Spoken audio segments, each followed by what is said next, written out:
Cuaderno número 178 de Cristianismo y Justicia. Título: Vientos de cambio. La Iglesia ante los signos de los tiempos. Autor: F. Javier Vitoria. A los quemados, a los hartos, a los cansados o simplemente aburridos por los motivos de proceder de la Iglesia institucional, con la ilusión de que la esperanza suscitada por el Vaticano II pueda renacer pronto desde las cenizas de su derrota. Introducción. Es propio de todo el pueblo de Dios, pero principalmente de los pastores y de los teólogos, escoltar, discernir e interpretar con la ayuda del Espíritu Santo las múltiples voces de nuestro tiempo y valorarlas a la luz de la palabra divina, a fin de que la verdad revelada pueda ser mejor percibida, mejor entendida y expresada en forma más adecuada. El viento sopla donde quiere y oye su voz, pero no sabes de dónde viene ni a dónde va. Así es todo el que nace del Espíritu. Juan 3:8. Con estas palabras, Jesús de Nazaret invita a Nicodemo a escuchar la voz del Espíritu de Dios. En su conditio sine que non para nacer de nuevo y entrar en el reino de Dios. Juan 3:5. Una invitación semejante de su Señor llega hasta la Iglesia del siglo XXI en estos tiempos tan extendidos de encrucijadas y tan aturdidos en las crisis. Pero con una particularidad: el soplo del Espíritu no es un viento poderoso que arranca matojos y limpia los caminos de signos de destrozos. Contra la justicia y la libertad, como hemos cantado tantas veces, gracias a la inspiración de José Antonio Labordeta. Tampoco parece que sea verdad que la semilla de los nuevos tiempos llega con los vendavales. Como cantaba Carlos Cano en memoria de aquel gigante de la solidaridad con los pobres y testigo del Evangelio que fue Diamantino García. El soplo de Dios, del Reino y de Jesús de Nazaret tiene más bien la intensidad sonora del susurro de aquella brisa suave que el profeta Elías escuchó en el monte de Oret. Si hacemos caso a Dolores Aleixandre, la Iglesia va a necesitar escuchar la voz de un silencio tenue, en una época y en un espacio agitados por aires huracanados de todo tipo. Tarea nada sencilla en medio de tanto barullo ensordecedor, y sin embargo de una importancia vital para ella. Con sensibilidad evangélica y una sabiduría que recuerda a la de los parapentistas, la Iglesia ha de saber identificar la voz del viento de Dios, averiguar dónde sopla y en qué dirección para dejarse mover por él y no por otros aires, aunque soplen desde la Curia Vaticana. Y si alguien se siente molesto por esta alusión a la Curia, le invito a recordar una lección de la historia reciente de la Iglesia. El Concilio Vaticano II, bajo la dirección del Espíritu Santo, salió adelante con la oposición de los poderes fácticos de la Curia Vaticana y tras rechazar algunos de los esquemas iniciales que los curiales habían preparado para el debate y la aprobación conciliar. El soplo de Dios es el único aire capaz de convertir el actual desmoronamiento de la institución eclesiástica en el vuelo de la sacramentalidad salvífica para la humanidad y de impulsar a la Iglesia nuevamente rumbo a los espacios del reino para acogerlo y servirlo. Este cuaderno está escrito con la intención de compartir con los compañeros y las compañeras de mesa de Jesús esta convicción: vientos de renovación recorren la Iglesia impulsados por la voz de Dios. El soplo de Dios viene envuelto en los vientos recios de cambio que hoy recorren nuestro mundo, unas veces chocando, otras sorteando, pero siempre pugnando con otras corrientes poderosísimas que pretenden sofocarlos para perpetuar el desorden establecido en el que vivimos. En este crucial contexto histórico, el anuncio del reino de Dios no podrá ser anunciado si no va acompañado del testimonio de la potencia del Espíritu Santo, presente en la acción de la comunidad cristiana al servicio de sus hermanos y hermanas, en los puntos donde se juegan estos su existencia y su porvenir. Pablo VI, 80ª Adveniens, 51. Entendemos los signos de los tiempos como los ecos del soplido susurrante de Dios y subrayamos la importancia de su indagación y discernimiento para que una iglesia renacida de nuevo pueda dar testimonio de la potencia del Espíritu, cumpliendo hoy con su misión de anunciar e instaurar el reino de Dios, siendo ella misma en la tierra el germen y el principio de este reino. Capítulo 1. El concepto. Signos de los tiempos. El uso del concepto o signo de los tiempos es muy reciente en la Iglesia. Solo tiene 50 años. El 25 de diciembre de 1961, Juan XXIII lo introdujo en el lenguaje del magisterio por primera vez y en un contexto histórico crucial para la Iglesia, mediante la Constitución Humanae Salutis que convocaba el Concilio Vaticano II. Siguiendo la recomendación de Jesús cuando nos exhorta a distinguir claramente los signos de los tiempos. Mateo 16:3. Escribe el Papa Roncalli: nos queremos vislumbrar en medio de tantas tinieblas no pocos inicios que nos hacen concebir tiempos mejores para la Iglesia y la humanidad. Capítulo 1.1. El uso. Pablo VI también utilizará la noción como clave de la renovación de la Iglesia. Esto no significa que pretendamos creer que la perfección consiste en la movilidad de las formas de que la Iglesia se ha revestido a lo largo de los siglos, ni tampoco en que se haga refractaria a la adopción de formas hoy comunes y aceptables de las costumbres y de la índole de nuestro tiempo. La palabra, hoy ya famosa, de nuestro venerable predecesor Juan XXIII, de feliz memoria, la palabra ayornamiento, nos la tendremos siempre presente como norma y programa. Lo hemos confirmado como criterio directivo del Concilio Ecuménico y lo recordaremos como un estímulo para la siempre renaciente vitalidad de la Iglesia, para su siempre vigilante capacidad de estudiar los signos de los tiempos y para su siempre joven agilidad de probar todo y de apropiarse lo que es bueno. Y ello siempre en todas partes. Ecclesiam Suam 19. Finalmente, el Concilio Vaticano II, no sin protagonizar un fuerte debate en el aula conciliar, la consagrará definitivamente para la vida eclesial. La Constitución Pastoral sobre la Iglesia en el mundo actual postulará la indagación de los signos de los tiempos como tarea propia de todo el pueblo de Dios, con una trascendental triple finalidad. A. Responder a los interrogantes de cada generación. B.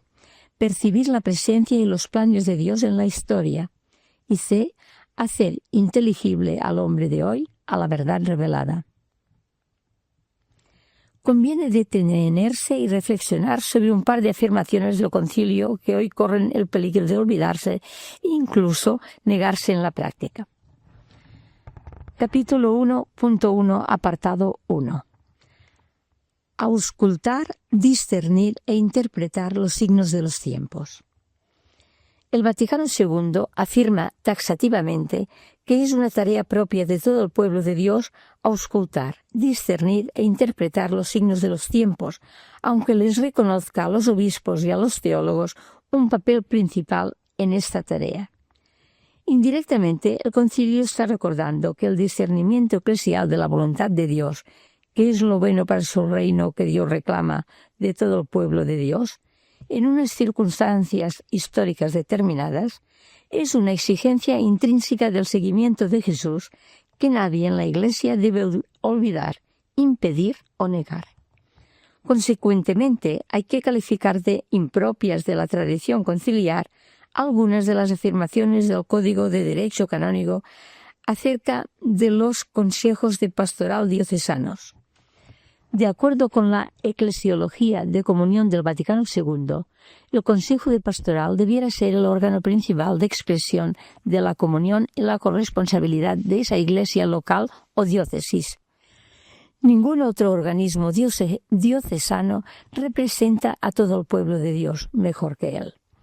Consecuentemente, parece lógico que sea el lugar eclesial preferente donde esa porción del pueblo de Dios es convocada para de manera corresponsable auscular, discernir e interpretar los signos de los tiempos con el fin de anunciar e instaurar el reino de Dios en aquel territorio, siendo el mismo su germen y su principio. No parece, por tanto, de recibo ni que la constitución del Consejo de Pastoral dependa del arbitrio del obispo y no sea algo normativo en la vida de las iglesias locales, como ocurre con la del Consejo del Presbiterio, que sí lo es, ni que el voto del Consejo sea meramente consultativo y no deliberativo. El mismo despotismo y la misma calidad del voto se vuelven a repetir con ocasión de los consejos de pastoral parroquiales. Ante la imagen canónica de una iglesia piramidal, no hay control jurídico del ejercicio de su poder. Estamos ante la imagen canónica de una iglesia piramidal muy alejada de la conciliar. La jerarquía en sus distintos niveles, desde el más elevado, el obispo, hasta el más bajo, encargado de la parroquia, está en condiciones de hacer y deshacer a su antojo. Nada se lo impide. Por una razón bien sencilla, no existen controles jurídicos del ejercicio de su poder. La Iglesia se convierte así en un campo abonado para los desmanes de los octavianis de turno, que a verlos haylos. Los defensores de semejante desatino suelen parapetarse tras la afirmación de que la Iglesia no es una democracia para a continuación largar una serie de razonamientos pseudoteológicos. Cada día que pasa, este discurso me parece más tedioso, más extraño para la sensibilidad de los hombres y mujeres de hoy, más inconsistente su justificación teológica y menos evangélicos los intereses desde los que se elabora y mantiene. La falta de entidad de los consejos de pastoral debilita la comunión de la Iglesia, pues, como dice la nota explicativa previa de la Lumen Gentium, el sentido de la comunión no es el de un afecto indefinido, sino el de una realidad orgánica que exige una forma jurídica y que, a la vez, está animada por la caridad. Mi larga experiencia como consejero me dice que el decaimiento y la pérdida progresiva de vitalidad de los consejos de pastoral tienen su origen en una certeza que de manera creciente se va abriendo paso entre sus miembros a medida que van transcurriendo las sesiones. Son convocados por el obispo para un trámite sin entidad real para la vida de la diócesis. Lo realmente importante lo deciden en otro lugar los mandamases de siempre. Mucha gente buena y capaz se aburre, se cansa y abandona porque ya no cree que el consejo sirva para algo. Capítulo 1.1, apartado 2. El principio de vida de la Iglesia. Recientemente González Faust ha recordado que el Vaticano II enseñó que la verdadera Iglesia de Cristo subsiste en la Iglesia Católica, pero no se identifica con ella, y que esa enseñanza es precisamente y significativamente la que con más afán pretenden desmontar los que no aceptan el Vaticano II. Hoy quizás urge recordar una enseñanza complementaria del Concilio, que igualmente se pretende dejar de lado. La Iglesia Católica Romana no es el reino de Dios, sino solamente su anunciadora, su servidora, su germen y su principio. Como ha quedado dicho más arriba, nada de esto será posible sin escuchar al Espíritu, que es el principio de vida o alma de la Iglesia, y sin escrutar los signos de los tiempos. Pero nuevamente debo insistir con el Concilio en algo que se pretende ocultar. El Espíritu es el alma del cuerpo de Cristo que lo constituye el pueblo de Dios, y a quienes tienen autoridad en la Iglesia les compete ante todo no sofocar el Espíritu, sino probarlo todo y retener lo que es bueno. La imagen pública de la Iglesia Católica contradice y oculta esta enseñanza conciliar. Quien la contemple desde fuera no será capaz de sospechar esas palabras del Concilio. Más bien parece que el Espíritu solo es principio de vida para la jerarquía, y si se me apura, solo para el Papa. Todo aquello que quede fuera de las consignas oficiales es reprimido o prohibido por los jerarcas sin intentar probarlo todo para quedarse con lo bueno. El riesgo de sofocar el espíritu es creciente en la Iglesia Católica Romana. Se ha renunciado al diálogo como único medio evangélico de buscar la verdad y de crear comunión, y se ha optado por la imposición con el rodillo del poder y de la amenaza, que nada tiene que ver con Jesús. Lucas 22, 24-27. Las cuestiones debatidas en el interior de la Iglesia, por ejemplo, la moral de la vida, el papel de la mujer, la elección y designación de obispos, la democratización de las estructuras eclesiales, la figura histórica de los presbíteros, el modelo de evangelización y de presencia pública de la Iglesia, etc., pretenden zanjarse por la fuerza de un poder despótico y la renuncia al ejercicio de la autoridad evangélica de la verdad. Con la imposición y el despotismo como procedimiento, no hay condiciones para el discernimiento de los signos de los tiempos que pedía Jesús. Mateo 16:3. El riesgo de confundir espíritus ajenos a Jesús con señales del reino de Dios es altísimo. Existe un alto riesgo de confundir espíritus ajenos a Jesús con señales del reino.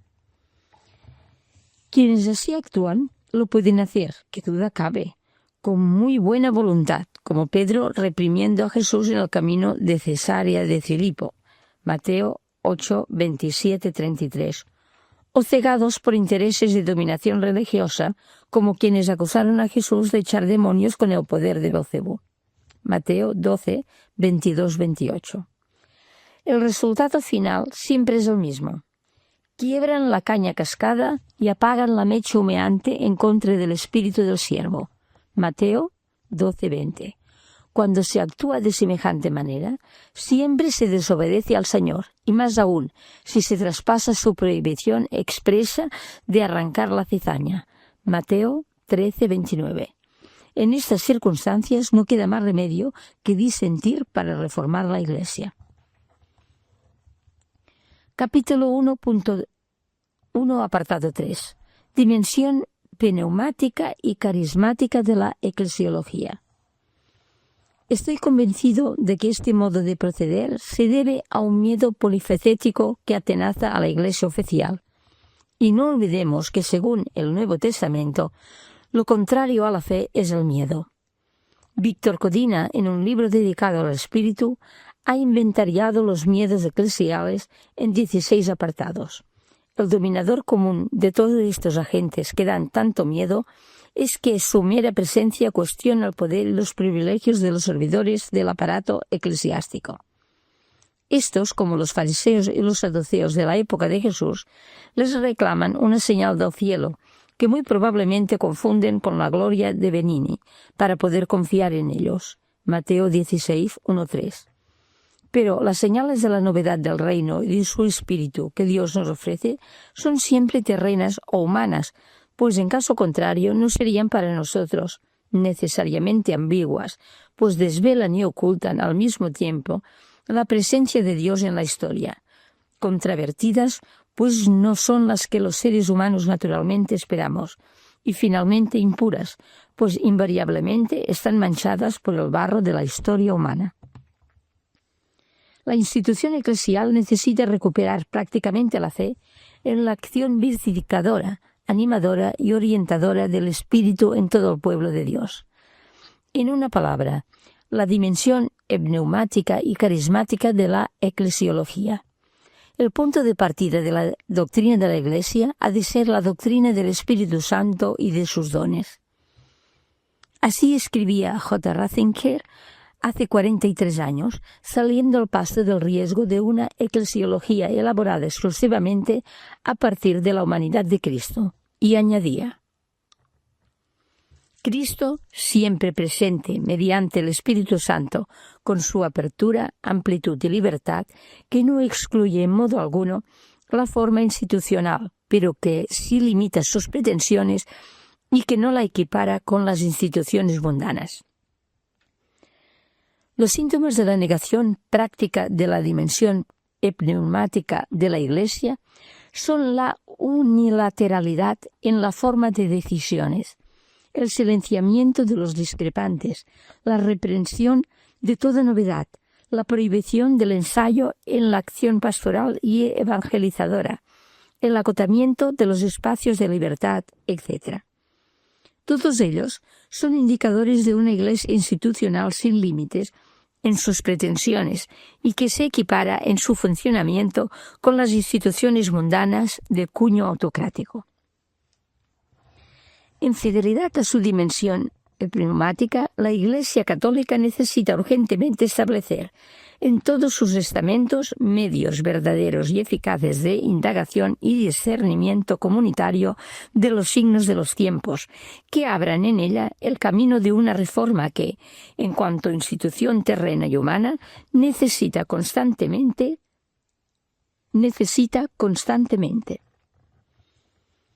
Capítulo 1.2. El significado. Desde el Vaticano II hasta hoy, la expresión signos de los tiempos se ha convertido tendencialmente en una de las categorías fundamentales de la teología emergente postconciliar para definir particularmente las relaciones de la Iglesia y del mundo. Sin embargo, no siempre se utiliza con el mismo significado. Generalmente se consideran signos de los tiempos aquellos fenómenos sociales y culturales que, como consecuencia de su generalización y gran frecuencia, caracterizan una época determinada y expresan las necesidades y las aspiraciones de la humanidad. Son fenómenos impactantes que dan señales de formas de existencia humana más justas y más dignas. Su significatividad no está sobreañadida desde fuera por quienes los leen como tales, sino encarnada en la realidad histórica. La tipicidad, los indicios de tiempos mejores que señalan, el consenso colectivo que despiertan y su irreversibilidad constituyen algunos criterios para identificarlos. Los signos del tiempo caracterizan una época, expresan las necesidades y las aspiraciones de la humanidad. Este es el significado más habitual que la noción tiene en los textos del Vaticano II, sobre todo en la Gaudium et Spes. Hasta el momento conciliar, la Iglesia había permanecido enfrentada con la modernidad, insensible e inmutable ante los cambios experimentados en el mundo. Vivía encerrada en sí misma para no contaminarse y no caer en la tentación del cambio. La cuestión de los signos de la época tuvo dos efectos muy saludables para la Iglesia. 1. Se percibió como una llamada de atención y, si se me apura, como una señal de alarma. Algo no marchaba bien en la Iglesia. Los cambios del mundo moderno eran una demanda implícita de cambios en la Iglesia. 2. Se aceptó como una indicación para el reconocimiento favorable de los valores de la modernidad. Por ejemplo, democracia, derechos humanos, desarrollo económico, transformaciones sociales, socialdemócratas, racionalidad científica, etc. Y como un impulso para una mejor adaptación eclesial a las sociedades modernas. Implícitamente, la cuestión de los signos de los tiempos se convirtió en un antídoto contra el miedo a los vientos de cambio, que siempre conduce indefectiblemente a sofocar el espíritu. Pero hay otro uso de la noción que me parece más decisivo para la vida de la Iglesia. De acuerdo con el significado de Mateo 16:1-3, la expresión signos de los tiempos debería reservarse para los signos del reinado de Dios. Coincido con Luis González Carvajal cuando afirma que los signos de los tiempos no son, por tanto, signos de los tiempos actuales, sino signos de los últimos tiempos. En consecuencia, no todos los rasgos característicos de una época son signos de los tiempos, sino únicamente aquellos en los que se manifiesta la salvación. Capítulo 1.2, apartado 1. El discernimiento. En consecuencia, en el discernimiento de los signos de los tiempos, la Iglesia busca saber qué hacer en el momento actual para que se realicen los tiempos anunciados por Jesús. El pueblo de Dios indaga y discierne los signos de los tiempos para saber cómo va esta historia respecto del reinado de Dios que Jesús anunció e hizo presente. Es decir, para vislumbrar cuál es el estado de la justicia y el derecho en el mundo, para evaluar si hay buenas noticias para los pobres en esta tierra. Lucas 4, 16, 19. Para verificar si en el siglo XXI Dios derriba a los poderosos de sus tronos y exalta a los humildes, si a los hambrientos colma de bienes y despide a los ricos con las manos vacías. Lucas 1, 51, 53. Para comprobar si la fraternidad humana marcha según lo previsto por el Dios del reino, Padre, cabeza de la familia del mundo. La mística de ojos abiertos, de la que tanto hemos hablado en los últimos años, necesita el alimento del discernimiento de los signos de los tiempos por medio del Evangelio. Sin embargo, hemos de reconocer que con frecuencia en la Iglesia y las comunidades eclesiales damos la impresión de estar en la higuera, pero no en la de Zaqueo. Lucas 19, 1-10. Y el Señor pasa por delante sin verlo. La ingente tarea de responder a los perennes interrogantes de la humanidad sobre el sentido de la vida presente y futura y sobre la mutua relación entre ambas reclama una Iglesia experta en las señales indicadoras de la vigencia del reino de Dios entre nosotros hasta convertirlas en suyas propias. El ejercicio del discernimiento conciliar de los signos de los tiempos abrió los ojos a la Iglesia, que pasó de condenar al mundo moderno a bendecirlo. Este cambio de práctica eclesial me evoca la historia de Balaán, que, contratado por el rey moabita para maldecir a Israel, terminó bendiciéndolo, no sin antes haberse visto obligado por Dios a bajarse de la borra. Números 22-24. La capacidad para detectar señales del reino en medio de las ambigüedades debe empapar la vida eclesial de abajo arriba. La capacidad para detectar señales del reino en medio de las ambigüedades de nuestro presente debe empapar la vida eclesial de abajo arriba. La Iglesia no es el recinto donde el Espíritu se manifiesta de manera exclusiva y donde, en consecuencia, es administrado burocráticamente. La Iglesia de los signos es como un radar que descubre y señala aquellas realidades de nuestro mundo donde el espíritu de reino se está manifestando muchas veces sin que sus propios protagonistas sean muy conscientes de ello. Los comportamientos eclesiales no debieran volver a reflejar una eclesiología de la ciudadela amurallada, protegida del mundo y enfrentada con él, sino irradiar una eclesiología del dedo que señala el paso de Dios por la historia, ya que, como recordó el Vaticano II, su reino ya está presente parcialmente entre nosotros. Capítulo 1.2, apartado 2. El reinado de Dios. De ningún modo pretendo confundir el reinado actual de Dios en el mundo con su meta universal. Sería unilateral contemplar el reinado de Dios únicamente en su consumación escatológica. De la misma manera, es erróneo identificar el reinado de Dios con sus anticipaciones históricas. El reinado de Dios actúa en la historia de manera oculta y conflictiva. Sus anticipaciones son la inmanencia del reinado escatológico de Dios, y el reinado venidero es la trascendencia de estas anticipaciones que son objeto de fe y experiencia. Esta comprensión prohíbe tanto situar el reinado de Dios en un más allá que no tenga relación con la vida terrestre, como identificarlo con una situación determinada de la historia. Sin la contrafigura trascendente del reinado de Dios, sus anticipaciones pierden su punto de orientación. Sin las anticipaciones inmanentes del reinado, su futuro trascendente se convertiría en una mera ilusión utopista.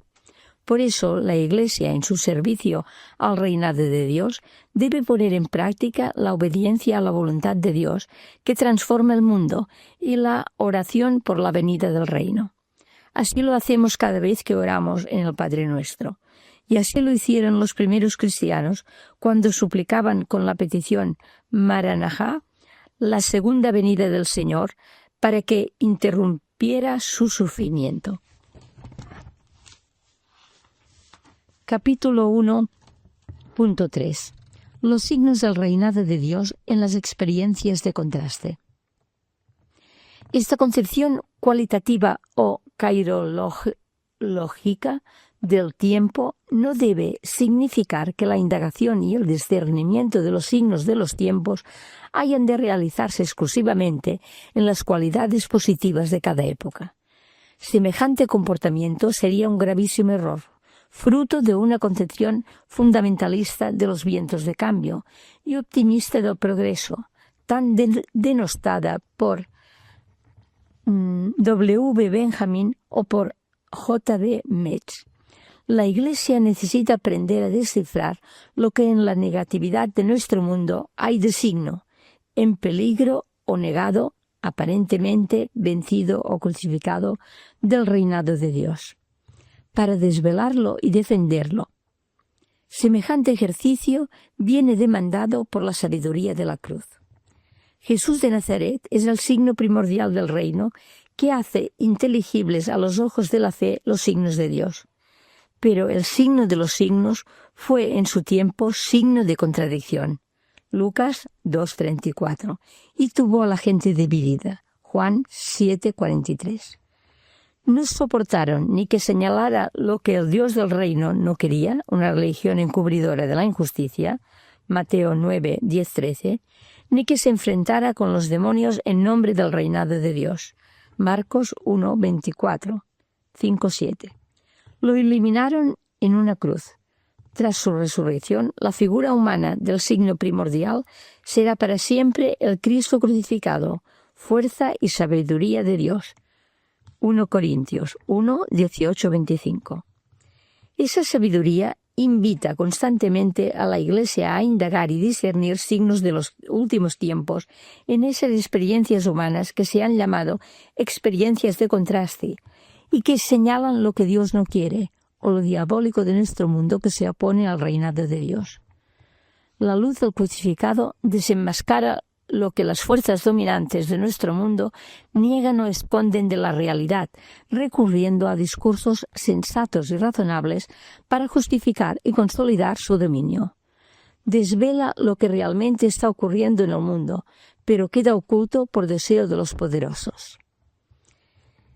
El discernimiento de los signos de los tiempos es una tarea peligrosa y al mismo tiempo salvadora para la Iglesia. Precisamente esta sabiduría de la cruz impide que el discernimiento de los signos de los tiempos sea una tarea inocua para la Iglesia, convirtiéndola en peligrosa y al mismo tiempo en salvadora para ella. Según la sentencia del extracanónigo Evangelio de Tomás, Jesús dice: «Quien esté cerca de mí está cerca del fuego, quien esté lejos de mí está lejos del reino». El peligro y la amenaza constituyen, recuerda J. B. Metz, la situación básica de la Iglesia en el mundo. Allí donde el cristianismo está cada vez más arraigado y se hace más llevadero, allí donde resulta más fácil de vivir y se convierte para muchos en una sublimación simbólica de lo que de todas formas ocurre y de lo que, en esta medida, determina el mundo, allí su futuro mesiánico es débil. Por el contrario, allí donde resulta difícil de soportar y se muestra rebelde, allí, por tanto, donde promete más peligro que seguridad, más desarraigo que protección, allí se encuentra a todas luces más próximo a aquel que parece haber dicho: «Quien está cerca de mí está cerca del fuego, quien está lejos de mí está lejos del reino». Capítulo 1.3, apartado 1. Anticipaciones históricas del reino de Dios. La sabiduría crucificada de las señales del reino no evita el sentimiento de perplejidad que tantas veces causa la constatación de la aparente inevitabilidad de lo que ocurre y la persistencia de las injusticias estructurales que tantísimas víctimas humanas y destrozos ecológicos produce. Pero otorga su energía divina para la superación de ese estado de ánimo, en cuanto que descubre las posibilidades viables de un futuro todavía inédito, que cada momento histórico encierra para el futuro de la humanidad. Esta sabiduría identifica señales de vida del crucificado en los corredores de la muerte de nuestro mundo y capacita para el descubrimiento mayor en las grietas de este sistema de muerte de este sistema de muerte hay signos de vida. En este inmenso mar lleno de náufragos hay gentes que se las ingenian y se organizan para navegar. En pleno ojo del huracán ya se avistan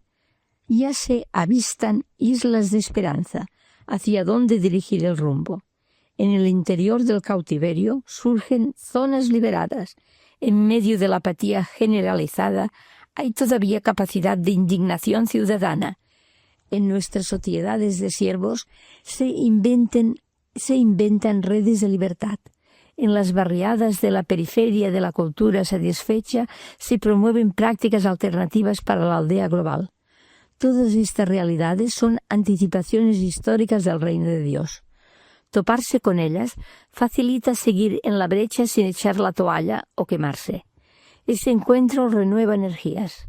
Justamente permite seguir apostando ya en el presente por un futuro que tiene toda la fragilidad de lo que aún no existe y de lo que no es demostrable ni manipulable. Ese encuentro nos permite seguir esperando la llegada de un reinado de Dios que siempre se retrasa.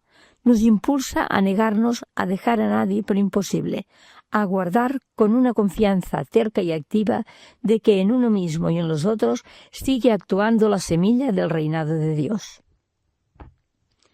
Capítulo 1.4. Los pobres y el discernimiento de los signos de los tiempos.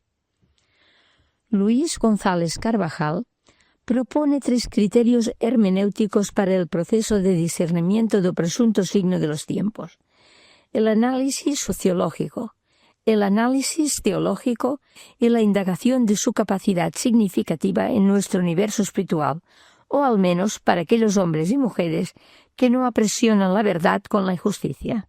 Romanos 1:18. Capítulo 1.4, apartado 1. Análisis sociológico. La teoría del conocimiento nos ha enseñado que no existen lecturas neutrales o inocentes de la realidad, tampoco de los signos de los tiempos. Todo es según el color del cristal con que se mira, dice el aforismo castellano. Todo es según el dolor con que se mira, rectificará con mucha razón Mario Benedetti. Todas nuestras miradas van precedidas de una lente de contacto llamada precomprensión, fabricada con materiales diversos, nuestros intereses vitales y grupales. Sin interés no hay posibilidad alguna de conocimiento. Nuestro bagaje cultural e ideológico, nuestra situación social e incluso nuestra propia psicología. No existen lecturas neutrales o inocentes de los signos de los tiempos. La clave del éxito de la mirada consiste en conseguir que esta inevitable precomprensión no se convierta en prejuicio que domestique nuestra la lectura. Para este fin resulta imprescindible tomar conciencia de la posible existencia de presupuestos no concienciados que nos pueden volver ciegos, que colamos el mosquito y nos tragamos el camello. Mateo 23:24. Pero además siempre se mira la realidad desde algún lugar territorial o social. En este sentido se puede afirmar que no hay una mirada ideal extraterritorial desde la que observamos lo que ocurre a nuestro alrededor. No hay, por tanto, miradas sin condicionamientos. La actual crisis económica no se contempla de la misma manera desde Alemania que desde Grecia. Al IBEX 35 no se le presta la misma atención desde el edificio de la Bolsa de Madrid que desde los tugurios de la Cañada Real. Una sentencia judicial de desahucio no se reconoce de la misma forma en la oficina bancaria que en la vivienda embargada. Capítulo 1.4, apartado 2. Análisis teológico. Todo este tipo de condicionamientos afectan al discernimiento de los signos de los tiempos. Seguramente la mirada del Vaticano II sobre el mundo moderno y su búsqueda de los signos de los tiempos estuvo condicionada por una gran empatía consciente hacia la modernidad, pero además y de manera más inconsciente por el eurocentrismo, la mentalidad burguesa y la visión democristiana de la realidad. La historia posterior muestra claramente cómo la recepción del concilio se ha realizado para alentar o sofocar el espíritu conciliar desde otros condicionamientos. En este sentido, escribía hace unos años Gustavo Gutiérrez.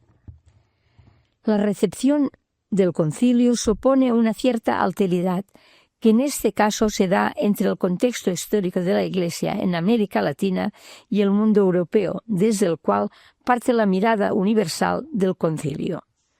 No es posible olvidar, sin embargo, que esa recepción tiene una clara y necesaria mediación. Ella pasa por la aceptación de la exigencia conciliar de estar atentos a los signos de los tiempos. En el caso de la Iglesia latinoamericana, eso supone mirar cara a cara la inhumana situación de la pobreza y opresión en que vive la inmensa mayoría del pueblo de este continente y ser sensible a su aspiración de liberación. Pero esto no podrá ser hecho verdaderamente si esas realidades no son confrontadas con el mensaje del reino de Dios. Capítulo 1.4, apartado 3. Indagación. ¿Recomienda el Evangelio alguna perspectiva para la indagación y el discernimiento de los signos de los tiempos? Me parece que indirectamente sí. Según constató el mismo Jesús histórico, Mateo 11:25, la situación de los pobres ofrece una perspectiva privilegiada para la percepción y discernimiento de los signos del reino. Corny expresó este dato evangelio con la fórmula del el privilegio hermenéutico de la persona y de los pueblos oprimidos, que ha sido tachada de ambigua. Seguramente no es posible resolver teóricamente el contencioso que plantea la crítica de la fórmula, pero sería muy importante alcanzar al menos el siguiente consenso. La hermenéutica de los pobres es privilegiada, aunque no sea exclusiva, porque es la que más necesidad tiene de escuchar la Iglesia. Desde este asentimiento es relativamente fácil deducir este otro. La Iglesia de hoy precisa inexcusablemente elegir la situación de las víctimas generadas por la globalización capitalista para el ejercicio del discernimiento de los signos de los tiempos. En ese lugar se le abrirán los ojos y encontrará un acceso inmejorable a la revelación de las señales del reinado de Dios. Todas ellas preludían vientos de cambio que atraviesan fronteras religiosas y culturales, buscando que otro mundo sea posible y no solo necesario que la aldea global alcance en todas sus barriadas un estadio superior de desarrollo humano integral, un despliegue global de la justicia, de la libertad, de la fraternidad y de la paz, que los seres humanos seamos de otra manera, viviendo a un nivel más humano. Capítulo 2. 4 signos actuales del reinado de Dios. A la luz poderosa que, proveniente de los pobres, ilumina las tinieblas de nuestro mundo, me permito proponer 4 signos actuales de los nuevos tiempos inaugurados por Jesús de Nazaret. Las desigualdades del mundo, la emancipación de las mujeres, el pluralismo cultural y la democracia. Seguramente no son los únicos, hay otros, sin duda, pero los propuestos me parecen lo que la Iglesia tiene hoy más necesidad de atender y obedecer. Cada uno de ellos es una oportunidad para renacer del espíritu que se le presenta a todo el pueblo de Dios, y no solamente a la jerarquía de la Iglesia, aunque ésta, obviamente, esté más urgida en su responsabilidad por el soplo de Dios que contienen los vientos del cambio. Capítulo 2.1. Las desigualdades del mundo. Las crisis económicas que golpean nuestros países después de tiempos de crecimiento y bienestar pueden volvernos más ciegos de lo que ya estábamos. Con estas palabras, Rafael Díaz Salazar inicia un pequeño libro sobre las desigualdades internacionales. Su alusión a nuestra ceguera crónica y su grito «Justicia ya» confirman mi vieja convicción de que la pobreza del mundo es el signo mayor del reinado crucificado de Dios. Nada comparable con la desigualdad estructural y obscena de nuestro mundo pone más en evidencia que el reinado de Dios no marcha de ninguna manera según lo previsto. Nada, ni siquiera el relativismo moral, por mucho empeño que se ponga en denunciarlo a tiempo y a destiempo. Nada semejante, lo diré con palabras de Jaime Gil de Viedma, al dolor de tantos seres injuriados, rechazados, retrocedidos al último escalón.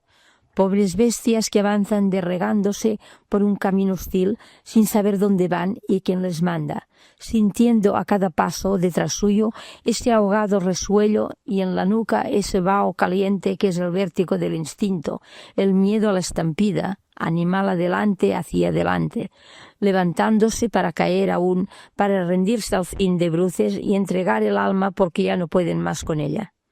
Nada como la brutal injusticia de nuestro mundo certifica mejor la conclusión del poeta barcelonés. Así es el mundo y así los hombres. Para todo el pueblo de Dios, esa descomunal ecúmene de dolor debiera ser, para contraste, signo de la permanente anonadación histórica del misterio de piedad de Dios. Timoteo 3:16. Y los pastores y los teólogos debiéramos contribuir a su discernimiento. En esta comunidad de sufrientes se prolonga privilegiadamente para la Iglesia la comunicación silenciada del Dios amor que desciende hasta nosotros. En esa multitud de seres humanos puestos como un Cristo se activa la memoria y la actualización histórica del acontecimiento del Calvario. En los conmovedores llantos inaudibles de los que nada esperen ya de nadie, la Iglesia puede identificar ecos de los gemidos y los dolores de parto de la nueva creación nacida de la matriz divina del Espíritu. Romanos 8, 14, 27. En este inmenso depósito de sufrimiento humano, es metáfora viviente de Jesús crucificado y al mismo tiempo signo del misterio de la impiedad y de la injusticia de los hombres. Romanos 1:18. Señala exactamente aquello que los poderosos del mundo, es decir, la patronal, los banqueros, los directivos de los bancos centrales y los políticos que comparten con ellos la ideología neoliberal, tratan de ocultar a toda costa, el ídolo de muerte que el capitalismo ha generado. Capítulo 2.1, apartado 1. El capitalismo. Realidad fundamental. La advertencia de Juan Pablo II sobre el peligro de caer en una idolatría del mercado cayó en saco roto hace 20 años. Otros intereses y preocupaciones eclesiásticas pusieron sordina a estas palabras proféticas del Papa.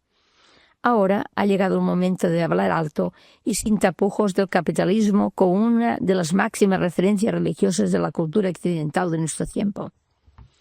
La crisis económica que padecemos ha puesto de manifiesto, por si todavía había alguna duda, que el verdadero absoluto de nuestro mundo globalizado es el capital.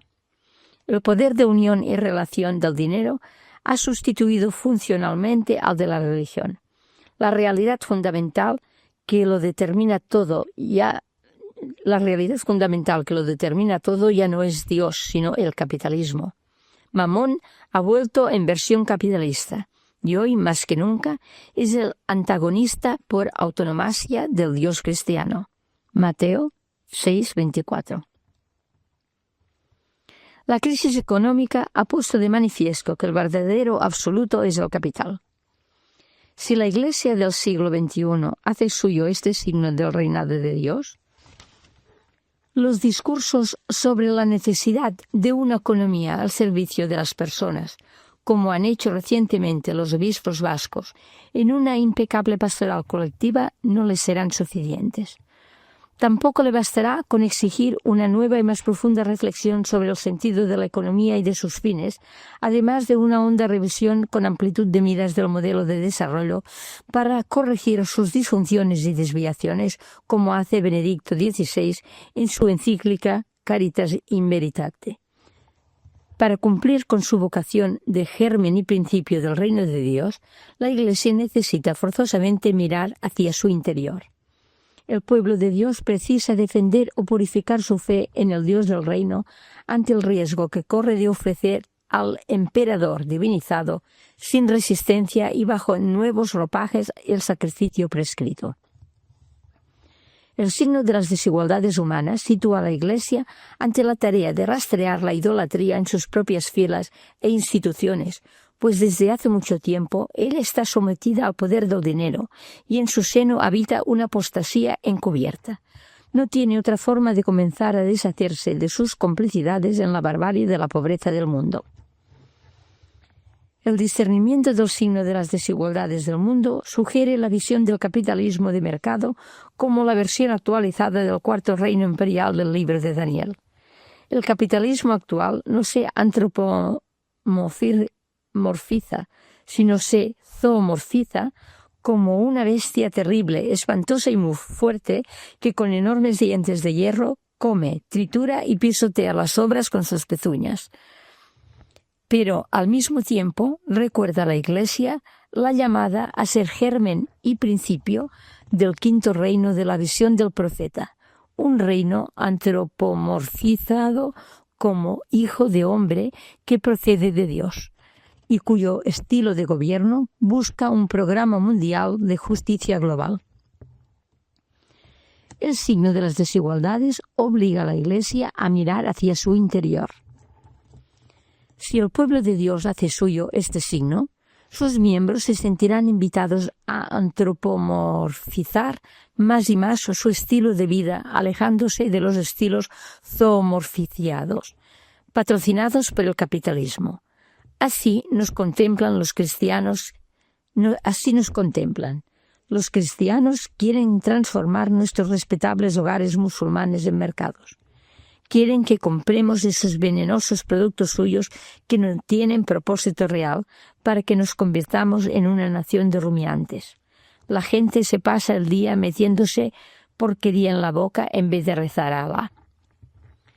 Capítulo 2.1, apartado 2. Igualdad y fraternidad universal.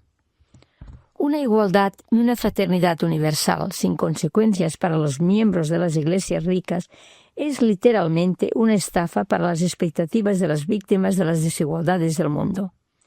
El mero sentimiento favorable a la liberación de las situaciones endiabladas de la exclusión y de la marginación no es suficiente. También los gerasenos fueron partidarios de que Jesús librara al endemoniado de su espíritu inmundo, pues ya nadie podía tenerlo atado ni siquiera con cadenas. Su error fue creer que la victoria sobre el demonio no iba a tener consecuencias para ellos. Cuando comprobaron que habían recuperado un vecino, pero se habían quedado sin sus puercos, le rogaron a Jesús que se largara del país. Marcos 5, 1-20. Alguna vez, con unos granitos de ironía, he apostrofado, y es que, ya se sabe, los cerdos, como nuestra calidad de vida, no tienen desperdicio. El sentimiento no basta. Necesitamos estilos intempestivos de vida austera y solidaria que propicien una civilización alternativa, fraterna, igualitaria y libre. Y el cristianismo proporciona energía y sabiduría para intentarlo y esperanza en lograrlo. Además, el signo de la desigualdad remite a una actuación alternativa en el mercado. Hay muchas cosas que los miembros del pueblo de Dios podemos hacer, y de hecho estamos haciendo, para propiciar cambios en el ámbito de la economía.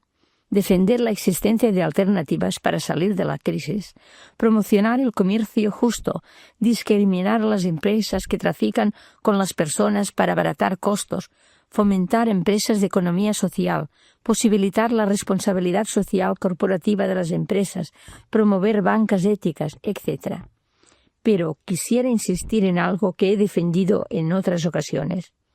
El soplo de Dios busca hoy expertos de la economía que, sin miedo a los descensos profesionales, se dejen mover y dirigir por su fuerza a la búsqueda de alternativas al modelo económico actual.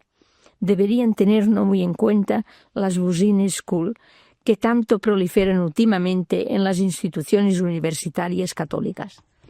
En la medida en que hagan suyo este signo, es decir, lo conviertan en sangre de su sangre y carne de su carne, descubrirán que la existencia de departamentos de ética bien dotados no va a ser suficiente para garantizar el servicio de la institución universitaria al reino de Dios, a no ser que se asuma institucionalmente que no hay ética porque sepamos que es el bien, sino porque hemos vivido y hemos sido testigos de la experiencia del mal.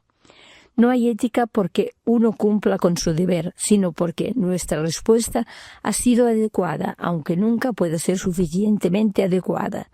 No hay ética porque seamos dignos, porque tengamos dignidad, porque seamos personas, sino porque somos sensibles a lo indigno, a la indignidad, a los excluidos de la condición humana, a los infrahumanos, a los que no son personas. Capítulo 2.1, apartado 3. Gestos simbólicos. Finalmente, el signo de la desigualdad es una invitación a la realización de gestos simbólicos que den que pensar y generen visiones de otro futuro. Prácticas que evoquen la devolución del mercado a Dios y su no pertenencia al capital, de manera semejante a como la pesca milagrosa de Jesús. Juan 21:1-11. De manera semejante a como la pesca milagrosa de Jesús pretendió significar la devolución del lago a Dios al proclamar que el mar de Tiberíades no era de Roma, sino de Dios, y el lago no era de Antipas, sino de Jesús. Para cerrar este punto, propondré un gesto simbólico que me ha sugerido una noticia de prensa. La monja Nora Nash se ha convertido en los últimos años en la visitante más chocante de los despachos de grandes corporaciones. Los directivos de Goldman Sachs, British Petroleum y Lockheed Martin, entre otros, se han visto obligados a escuchar sus suaves pero implacables reproches. Ella y sus hermanas franciscanas han optado para abrirse camino hasta las altas instancias por el activismo accionarial, una práctica que consiste en adquirir participaciones de empresas para intervenir en sus juntas de accionistas. De esta manera se tiene la posibilidad de hablar cara a cara con aquellos que toman las decisiones contra las que se quieren protestar. Es un tipo de protesta que practican en Estados Unidos. Los diversos colectivos del movimiento Occupy Wall Street, y que también ha adquirido notoriedad en España por medio de organizaciones que han alzado la voz en juntas de accionistas de bancos y han lanzado campañas como la llamada BBVA sin armas, que condena las inversiones del banco en armamento. Los gestos de activismo accionarial deberían generalizarse entre las autoridades de la Iglesia Católica. Me encantaría que este gesto de activismo accionarial se generalizara entre las autoridades de la Iglesia Católica. Como paso previo, cada institución, diócesis, orden religiosa, organización católica, etc., debería hacer pública su participación accionarial en las empresas que cotizan en el mercado bursátil.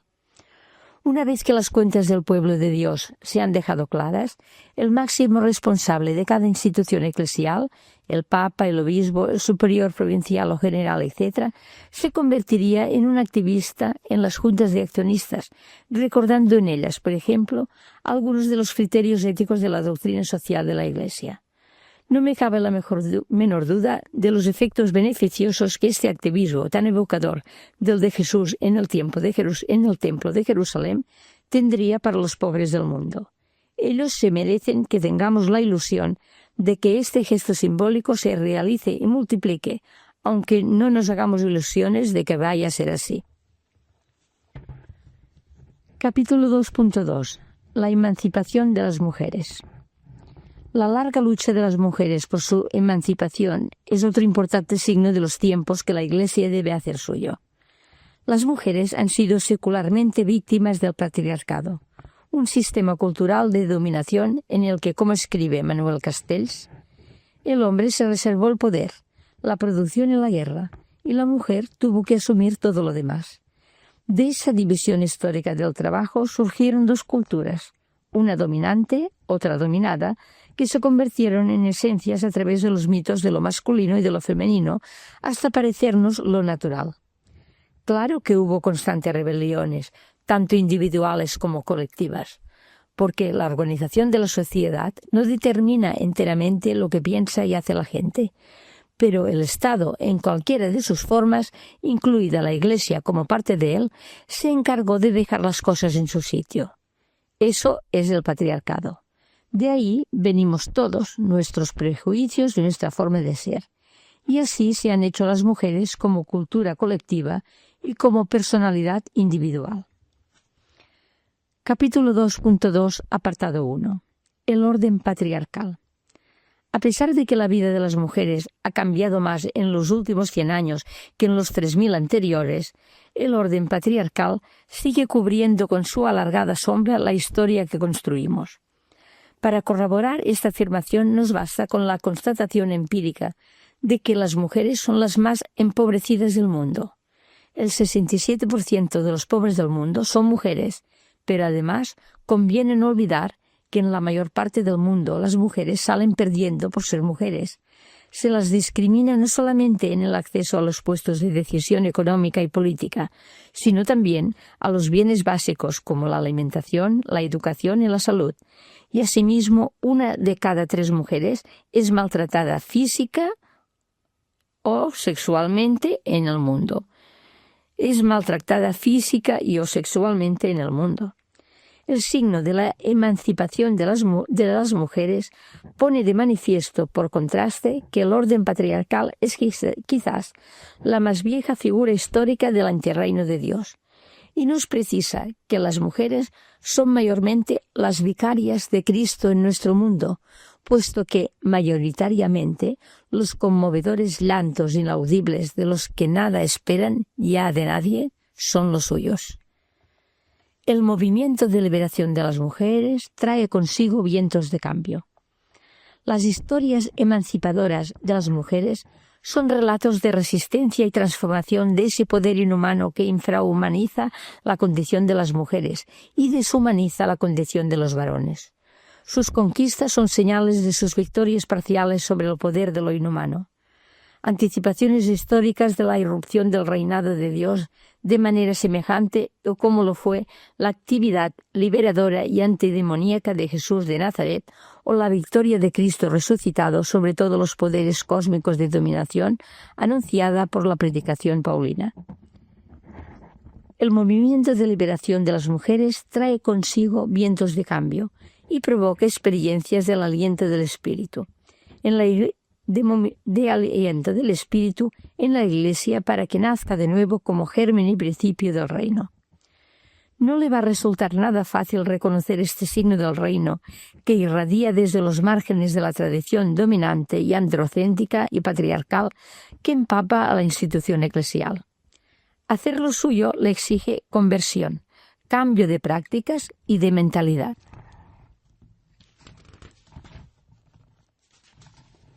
Capítulo 2.2, apartado 2. El patriarcado eclesial. El patriarcado eclesial es una de las más consistentes formas de esa estructura de dominación cultural, pues se entiende a sí mismo como divinamente establecido. Los varones del gobierno eclesial dicen que su poder ha sido delegado por Dios y que lo ejercen por mandato divino.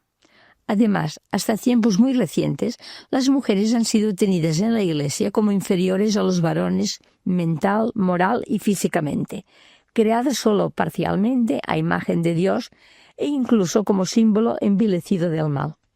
Y en contraste con todo ello, han sido despersonalizadas como un ideal romántico y asexuado cuya plenitud radica especialmente en la maternidad. Todavía hoy las mujeres ocupan un espacio marginal en la vida oficial de la Iglesia Católica. Están excluidas de la plena participación en el sistema sacramental de los centros eclesiales donde se toman las más importantes decisiones, se establecen leyes y se elaboran símbolos de los roles de liderazgo público eclesial. Es decir, las mujeres están mayoritaria y necesariamente en la Iglesia, pero con un valor limitado. La situación me parece insostenible. En las actuales condiciones habremos de reconocer, al menos, que la Iglesia se lo pone muy difícil a las mujeres para que la contemplen como germen y principio del reino. Muchas veces he pensado que la Iglesia hizo mucho más por la abolición de la esclavitud el día que nombró presbítero a un esclavo que cuando reconoció como palabra de Dios la carta a Filemón en la que Pablo le ruega que reciba al esclavo Onésimo como a un hermano querido. Aquel gesto simbólico no terminó con la esclavitud en el mundo, pero generó la visión de que otro mundo de libertad universalizada era posible. Hoy, el signo de la emancipación de las mujeres reclama de la Iglesia institución una práctica simbólica semejante que reconozca el potencial emancipador de la causa feminista,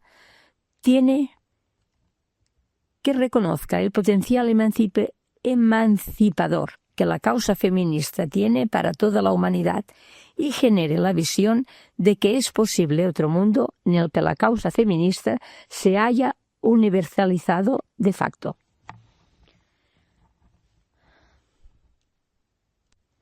Capítulo 2.2, apartado 3. Una revisión importante y urgente. Esta nueva práctica eclesial solo será posible si va precedida de la revisión del androcentrismo inoculado en la tradición católica.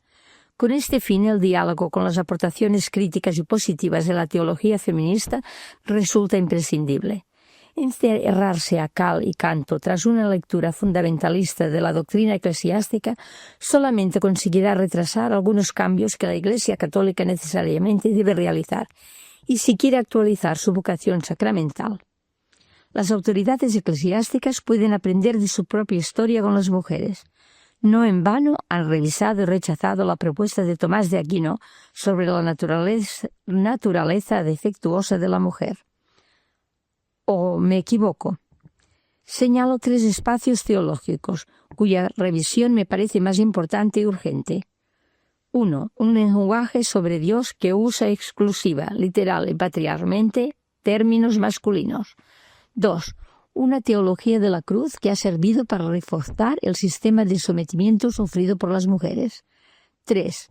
Una utilización de imágenes alegóricas y simbólicas de la Escritura como normativas y arquetípicas de la esencia de la feminidad y la masculinidad que oculta el rostro de las mujeres de carne y hueso, su existencia cotidiana y la herida lacerante de su discriminación.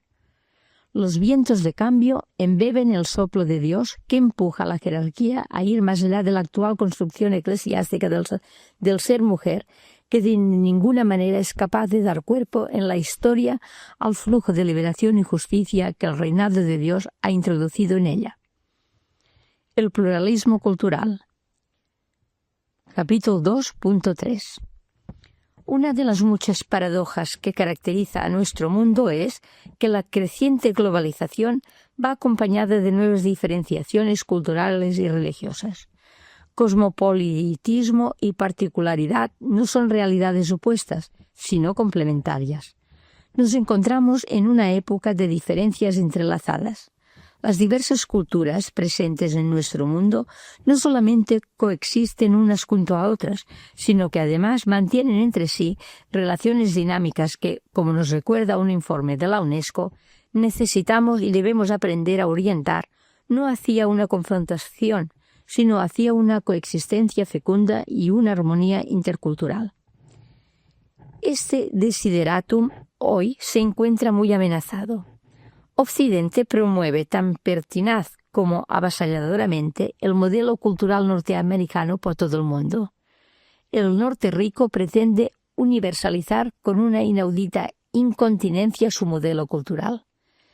El encanto y la riqueza de la diversidad van cediendo ante la fulminante ofensiva de la estandarización, la homogeneización y la uniformización. Todo el mundo percibe a su alrededor que la coartada de la modernidad sirve para que todo se doblegue al nivel de una estéril uniformidad.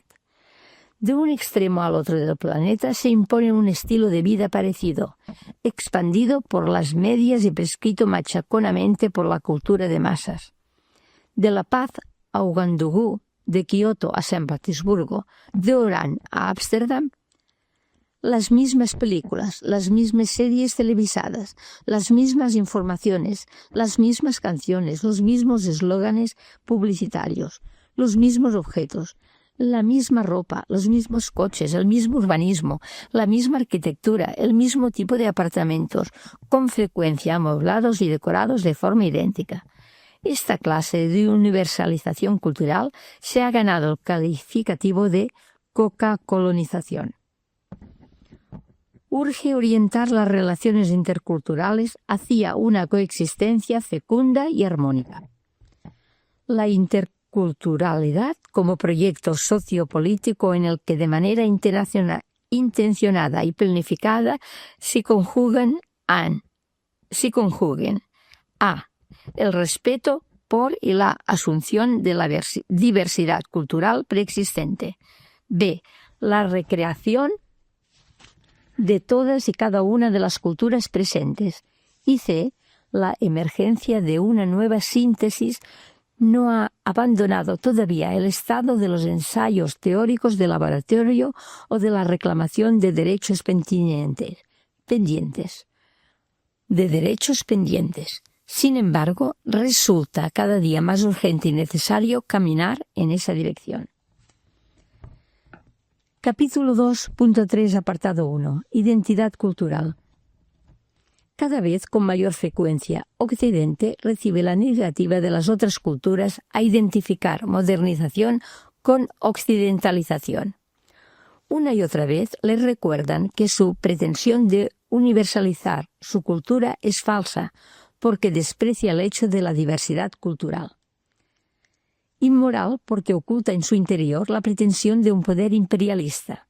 Y peligrosa porque mantiene de manera fundamentalista el carácter innegociable de su visión de valores como el progreso, la tecnología, la democracia y, sobre todo, el mercado económico mundial.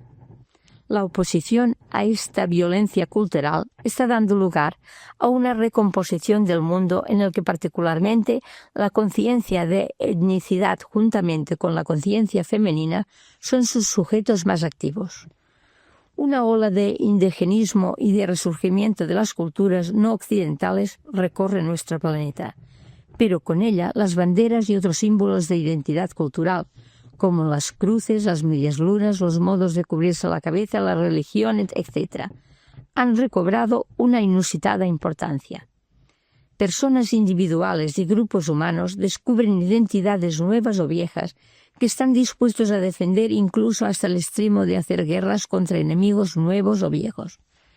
Es creciente el riesgo del choque de civilizaciones, S.P. Huntington, o de choques entre culturas, S. Fernández Way, cuyas dimensiones pueden llegar a ser muy considerables.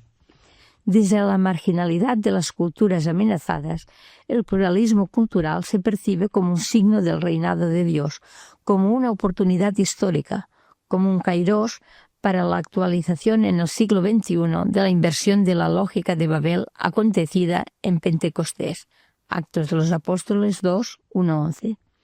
Un proyecto de armonía intercultural para nuestro mundo está siendo reclamado y posibilitado por la emergencia del Espíritu de Dios en todas las culturas.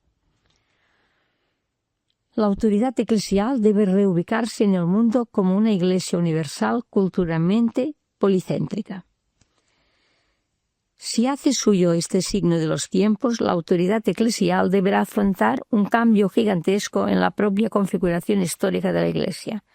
Habrá de transitar por nuevas rutas culturales, dejar de ser una iglesia de cultura excesivamente monocéntrica y eurocéntrica y reubicarse en el mundo como una iglesia universal culturalmente policéntrica. J.B. Metz. Capítulo 2.3, apartado 2. Una iglesia de cultura excesivamente monocéntrica.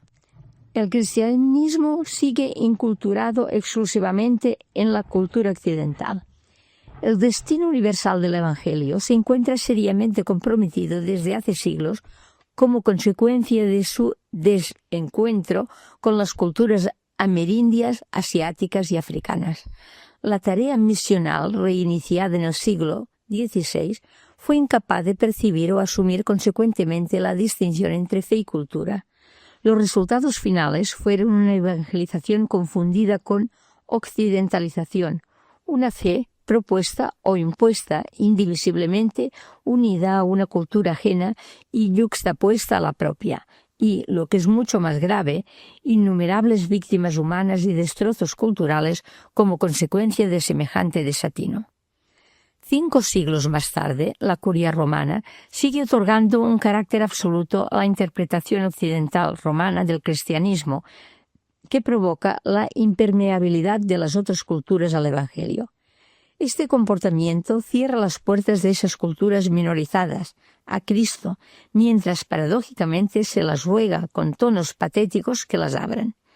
En el siglo XXI, en la Iglesia se sigue reproduciendo el conflicto judaizante de la circuncisión.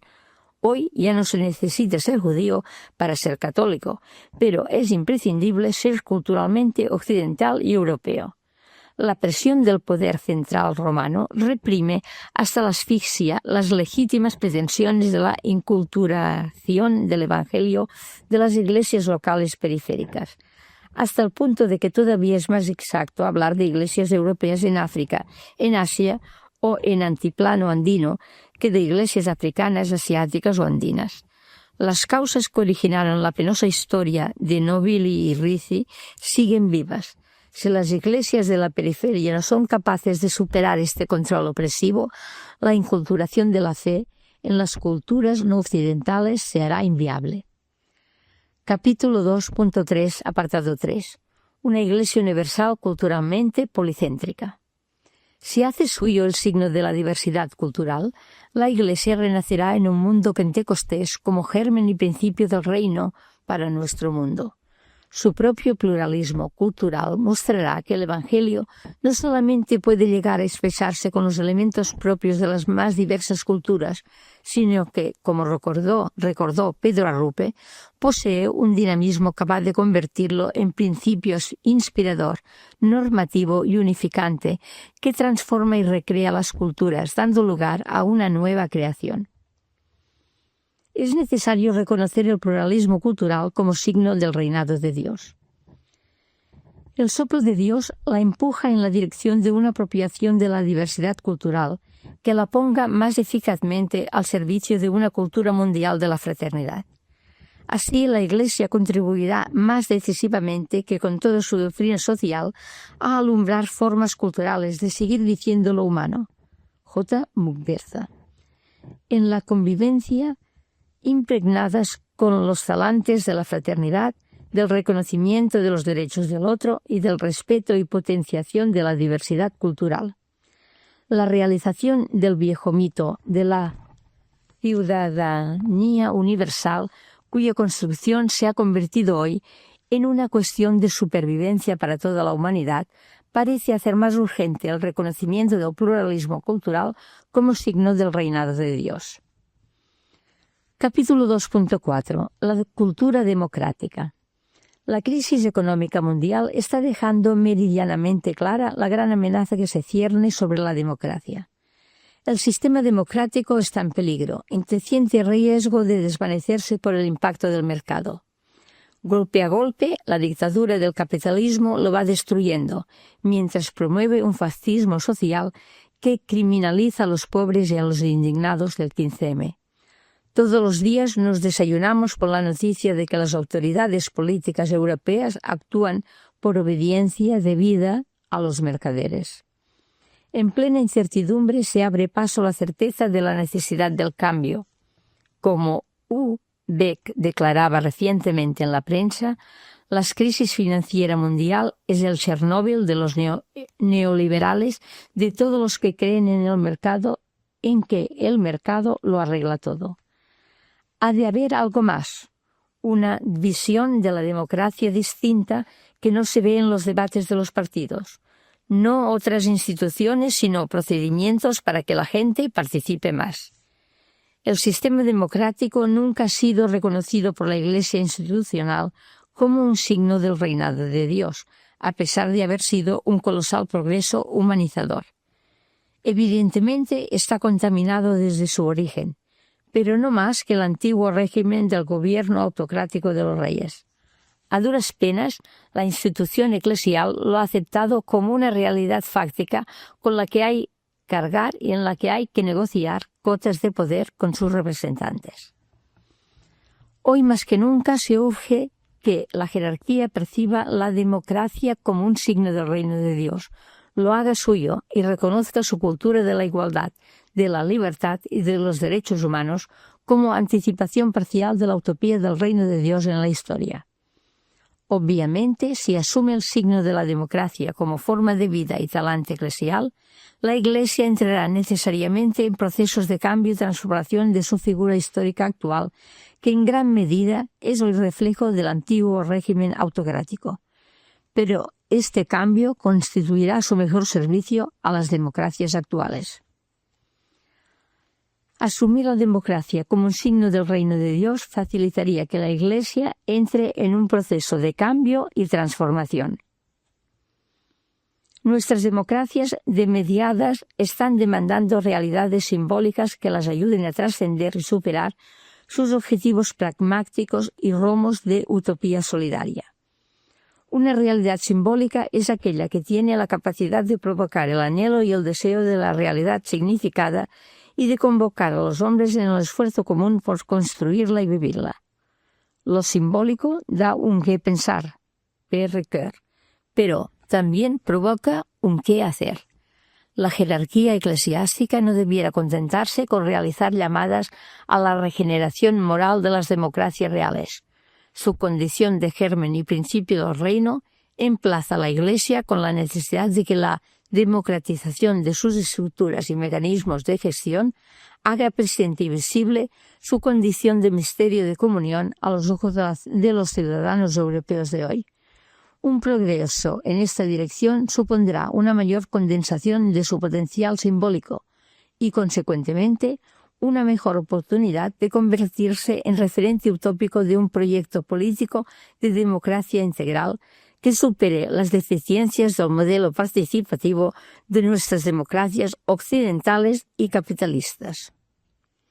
El soplo de Dios que promueve este cambio de dirección de la Iglesia Católica es la misma brisa suave que soporta y alimenta la democracia. Así lo ha visto G. Zagrebelsky.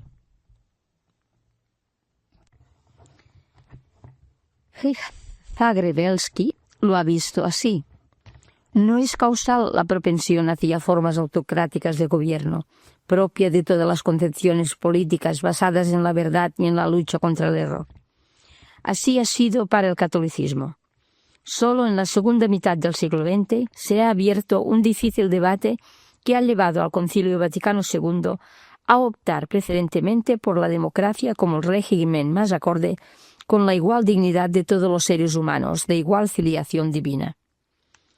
El Dios que es compatible con la democracia, que puede incluso ser su soporte y alimento, no es el Dios que divide, que habla para ordenar y condenar.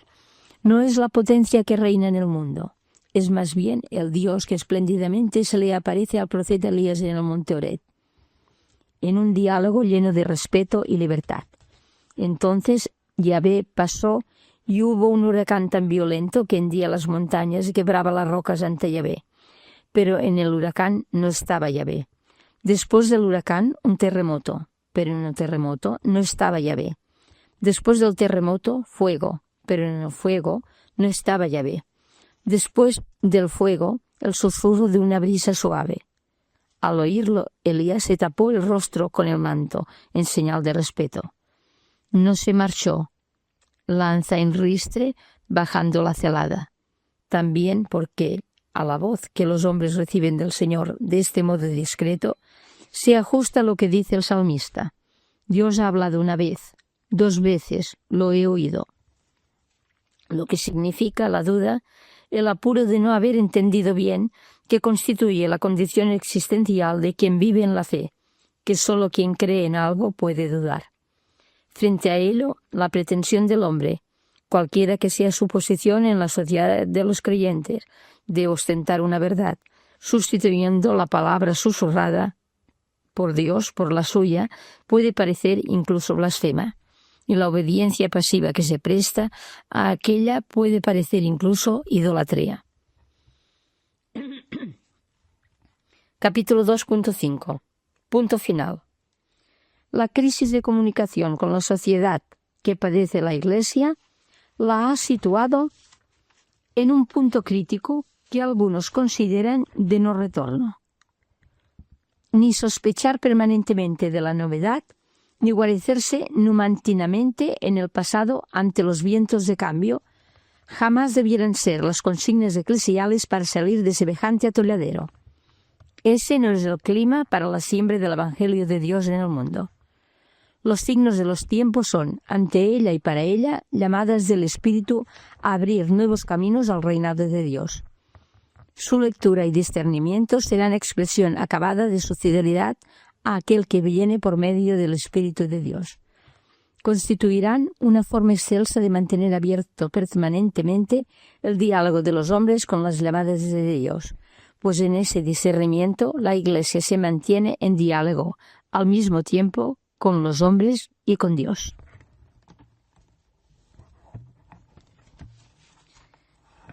Cuestiones para la reflexión. 1. El autor dedica el cuaderno a una serie de personas. ¿Te sitúas en algún grupo de los que enumera? ¿Cuáles son tus esperanzas y tus sueños? 2. ¿Qué vientos de cambio te parece que corren por la Iglesia en estos días de encrucijadas y aturdimiento? ¿Es posible averiguar dónde sopla el Espíritu y en qué dirección, para dejarnos mover por él y no por otros aires, aunque soplen desde la Curia Vaticana?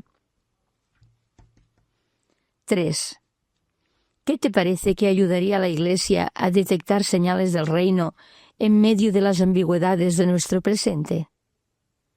Cuando la Iglesia es radar, que descubre y señala el paso de Dios por la historia, y cuando se convierte en ciudadela amurallada, protegida del mundo y enfrentada con él. El autor propone 4 signos de los nuevos tiempos inaugurados por Jesús de Nazaret: las desigualdades del mundo, la emancipación de las mujeres, el pluralismo cultural y la democracia. Ha llegado el momento de hablar alto y sin tapujos del capitalismo como una de las máximas referencias religiosas de la cultura occidental de nuestro tiempo. La crisis económica que padecemos ha puesto de manifiesto, por si todavía había alguna duda, que el verdadero absoluto de nuestro mundo globalizado es el capital. La realidad fundamental que lo determina todo ya no es Dios, sino el capitalismo.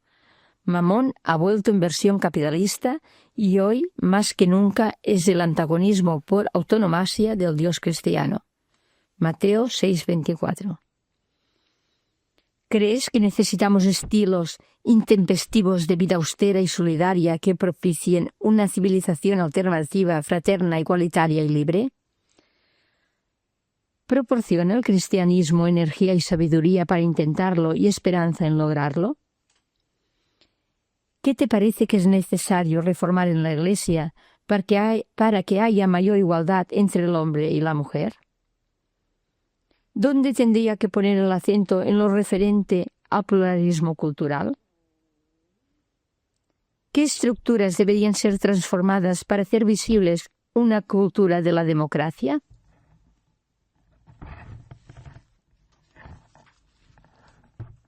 Si eres de los esperanzados, al final de la lectura te sentirás reforzado por el soplo de Dios bien envuelto en los vientos recios de cambio que hoy recorren nuestro mundo, unas veces chocando, otras sorteando, pero siempre pugnando con otras corrientes poderosísimas que pretenden sofocarlos para perpetuar el desorden establecido en el que vivimos.